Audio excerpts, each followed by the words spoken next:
Hey there Ninja! Welcome back to Call Center Ninja. This is Rhea once again and you're watching yet another episode of Call Center Story Time.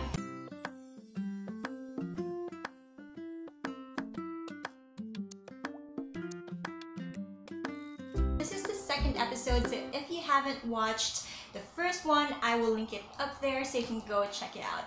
So just to reiterate the purpose of this entire Storytime series, I want to let you know that I don't just want to share with you senseless stories. Instead, I want to share my real life experiences, and the main purpose is for me to be able to share these stories so that you can find something to relate with when you are still starting to apply or when you are still starting your training. Basically, if you are still a call center newbie.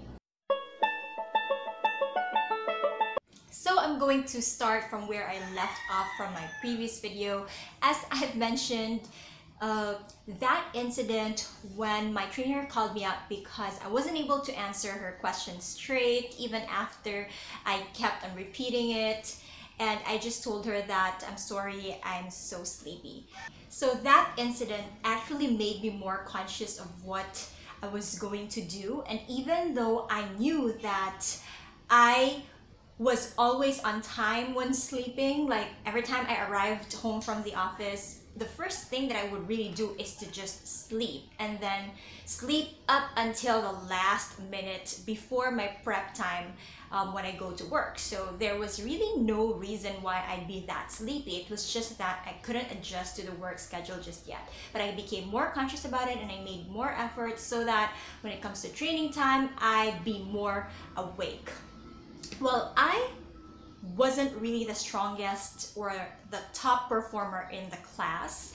I knew that I was the achiever type of person, but there were a lot of my batchmates who already had call center experiences. So they were already way ahead of me. I was just a call center newbie without any idea of what to do, no idea about American culture, no idea how to take legit calls, because as I've mentioned on the first episode, I had a stint for 1 month taking telemarketing calls, but I did not really learn a lot from those calls, like the American culture, although I did have an idea. So even though I was new and there were so many of them that were ahead of me, that did not stop me from pursuing what I wanted to do, which was, of course, to pass call center training. And then, of course, I just did my best, because in life, there will always be people who are better than you. And that is okay, because you don't have to compare yourselves with anyone. You just have to compete with yourself and make sure that you see your own progress. It is definitely okay to look at other people's success stories and those people who are already ahead of us in terms of performance, but do not let those success stories paralyze you from moving on your own direction or from moving at your own pace. So I just really did my best, and I think my best was good enough because I was able to pass my exams, I was able to pass my mock calls, as well as graded phone simulations. Well, I have to admit that those times were really different because I was still very young and I was so carefree, so I did not really feel the pressure of working. I just wanted to earn money for myself and give some back to my family. And I was very committed to being Little Miss Independent. So I did not really have that much responsibilities on my shoulder. It was just a stage or a phase in my life wherein I had to start working because I just wanted to start working, and at the same time earn money and start having a work experience as early as 20 years old. And it was not that bad, even though I did not really have that much experience. We already had mock calls inside the training room for practice. But I could not forget our first ever phone simulation, graded phone simulation, wherein someone would call us and act as the customer while we were the representatives. So when it was my turn, I was so nervous, but I was able to nail it. Thankfully, it was not perfect, but I was able to survive it. I could not forget my first ever graded phone sim. The first one was about ordering checks, and the second one was a pin mailer. And if you watch my pronunciation video, I mentioned that during that phone sim, my trainer corrected me with my pronunciation because I said one box of checks instead of one box of checks. So I did not even realize that I had the wrong pronunciation until he corrected me. So that was one of the things that I was thankful for during the training. I learned some of the things that I wouldn't have learned when or if I had not been in that training room. So I was really grateful about that. What happened next was really surprising, because after my phone calls or my graded phone sims, I had palpitations. So my heart was racing. I did not know why. I think it must have been because of the graded phone sims, but it was just like a manifestation of what happened during the phone sims. So I had to be brought to the clinic. My friend went with me and I rested for a while because I felt like I couldn't breathe.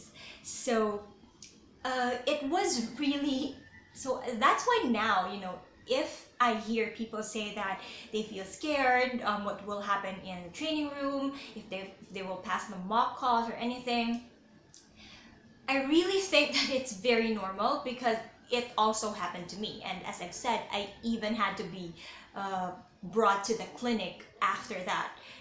When I was a trainer, I also witnessed a lot of those cases or scenarios wherein people and trainees really got so nervous and scared that they cried their heart out. Some of them never went back after a graded phone call or graded phone sim. Some of them also had to be brought to the clinic, and some of them just needed time to digest everything, especially if you are a newbie and you haven't taken a call before. That it is really a normal feeling. So if you are experiencing that right now, then it is definitely okay. You will get over that soon with more practice and more calls. I never knew how to handle these types or those types of calls, but because of training and because of doing it over and over again, I got so used to it. And after that, it just came so naturally. I still got nervous from time to time, especially if it's a difficult question or if it's a difficult scenario. But at least I was able to gain that confidence that I need to look for the resolution for the customer's concern, even though the question or the concern was not really too familiar for me. My first call was super bloopers because I released it. And my mentor did not even know that I did. I just told him that the customer dropped the call, but I thought that time that I was really at fault because I accidentally released the call. But I just moved on to my next call. I did not know how to use the Avaya or the hard phone yet, which was why probably I accidentally released the call, because I was fidgeting with the numbers and with the phone, and I wasn't so used to it just yet. And then we were assigned mentors. There were 14 of us, right? And there were 2 mentors assigned to us, one for 7 people. So we successfully passed training. Now the next stage is to take calls, or the transition stage, wherein we are still under very careful scrutiny or management. It's a controlled environment because our supervisor and our mentors had to make sure that we were doing the right thing. So there was this one concern that I already knew the answer to, and I already knew how to resolve it, but I was not very confident on how to do it. So every time I had that call, I would always ask my mentor, and that mentor already knew that I was asking the same question over and over again. And he would always tell me that, yeah, so what will you do next? So he was kind of anticipating that I already knew the answer. It was just that I was not confident to deliver it or to do that, even though that I had already experienced that same call previously. So you might experience that as well, that even though you already know the answer, you are hesitant because you're still new and you're not quite confident on what to do. I had been there too. So I think that what you should do is to just make sure and clarify that it is really the answer. Write it on your notepad so that the next time you get that same call, you already know what to do and you're confident that you're doing the right thing. My first CSAT, or customer service satisfaction survey, was not good. So we were rated from 0 to 100. Obviously 100 is the highest. And then there was 80, which was a passing rate. And then if you get 20%, 0, then that was bad. Or anything below 80% actually would be bad. So what happened was I got 20% for my first CSAT. And then my supervisor had to pull me out and put me on coaching so that we could listen to the call. Then before she listened to the call, she told me that, okay, so what happened? You're actually good in taking calls. So I did not understand why the customer gave you this survey. So at that point, just the fact that my supervisor acknowledged that I was good in taking calls was already good for me. And then we listened to the call, it went well, but then we did not know that the customer left a comment, a voice comment after the call saying that he did not like the system or how the process went. And it was not really, the survey of 20% was not really for me, it was for the system. So I was really happy because even though I got 20%, it was not really a direct representation of how I took the call.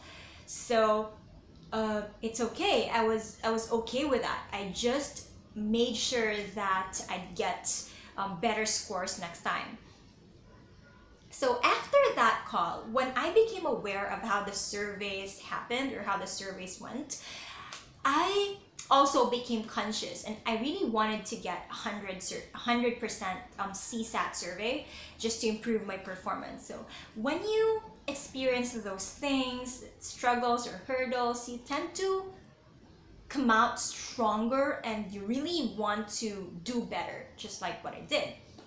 So after that, I did my best, and to my surprise, the hundreds and the perfect surveys kept coming.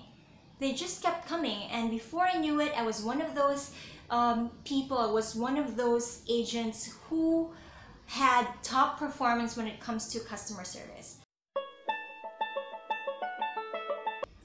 I was also ecstatic when I received my first ever kudos call. So a kudos call is when a customer asks you to speak with your supervisor so that they can tell your supervisor how good you are and how you help them with their concerns. So when that happens, like in our account before, your face and your name and what the customer said about you will be emailed to the entire account or to the entire site. So there would be an email blast about how good you are in that call. So I was ecstatic to receive that first kudos call because I felt that I was really doing something right. So we were passed on from one supervisor to another, but there's one thing that I was just really glad about, and it's that I passed the transition and the nesting phase. And after 2 weeks of taking those first few calls, we were already fed to the lions. We were already in the battlefield taking more calls without that much support anymore from the mentors, because they also had to leave us since we are already considered butterflies with our own wings. We were already considered part of the production floor, and we were already legit taking calls. I think that if you really are aware of your performance and you take care of it, then you will gain from it. Like, you reap what you sow. And in my case, it was true, because during my first few weeks taking calls in the production floor, so I was not considered a trainee anymore, I was already a production agent. I really did my best to hit all my metrics so that I will have better performance. And better performance meant that you will be rewarded. Luckily, in my case, that time, we were given an incentive for every metric that we hit. So the basic ones are CSAT, quality, or the procedural or the process part of it, if you have done everything correctly based on the process, and AHT or average handle time, like your efficiency in taking calls, as well as your schedule adherence, adherence to your break schedules, if you're late or not, things like that. So for every metric that you hit, you have an incentive. That was how it was that time. It may be a little different or might be very different now. So since I knew how to hit the metrics and that I would be receiving incentives for each metric, well, I just tried to do my best to hit each one, but I did not really expect that I would be earning that much. But I did, because I was very surprised, and I was just a newbie, so just imagine how surprised I was. From all the metrics that we had, the only thing I had a hard time of achieving or hitting was the AHT or the handle time, because I was such a soft-spoken person, and somehow I did not have a sense of urgency. Like, I just want to speak with the customer slowly until I resolve the issue, which is not good. But I wasn't really aware of that at that time. So I hit almost everything except AHT.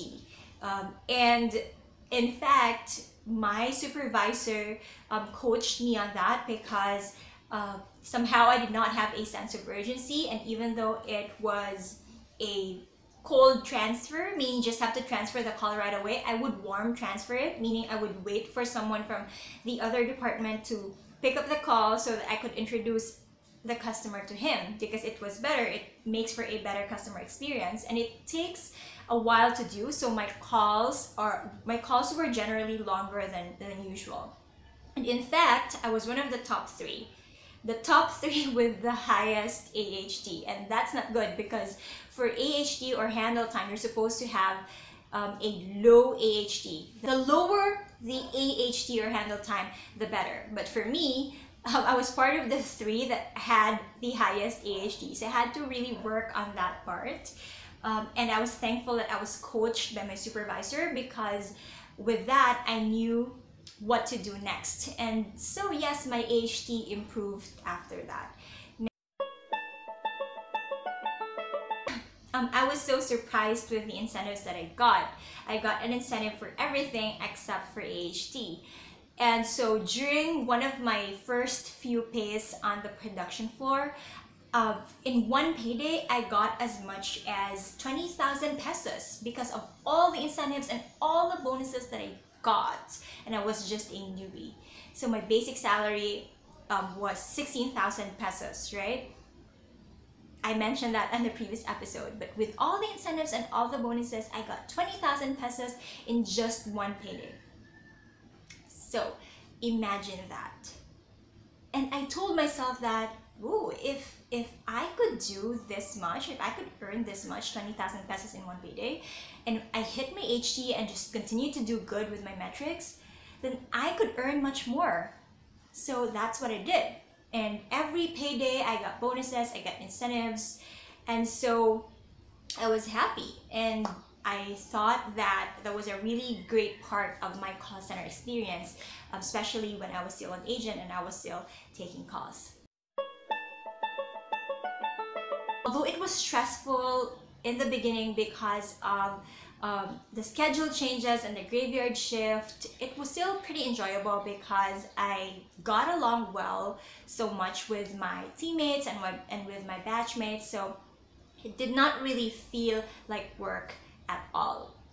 And the first 6 months was just a breeze. It happened so fast, and before I knew it, I was already regularized. The 5 months contract that I had with the company just passed so fast like that. And before I knew it, I was already working at that company for 5 more years, and then a couple more years, so nearly 7 years all in all.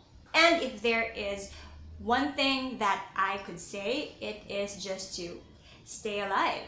It's like Hunger Games. You just have to stay alive and do your best to make an effort to live one day at a time. In fact, I'm going to show you my favorite notebook. It's here. It says, live in the moment. And okay, I said I'm just going to say one thing, but I have another thing to say, and it is to take care of yourself. Drink lots of water because it will hydrate you, and remember that you are working the night shift, so stay healthy. Lemon water is really good for you. And so that's about it for today. I do hope that you somehow learned something from my experience, and I will continue to make story times like this so that I'll be able to share my experiences with you, and hopefully to inspire you to keep moving and to keep making an effort to just enjoy while you are working, no matter what challenges or stresses you would experience or you will experience in your call center journey or your call center career. So thank you so much once again for listening. If you like this video, please like, and don't forget to subscribe if you haven't yet. And don't forget, I have videos every Wednesdays and Fridays, so see you again next time. Take care and bye-bye.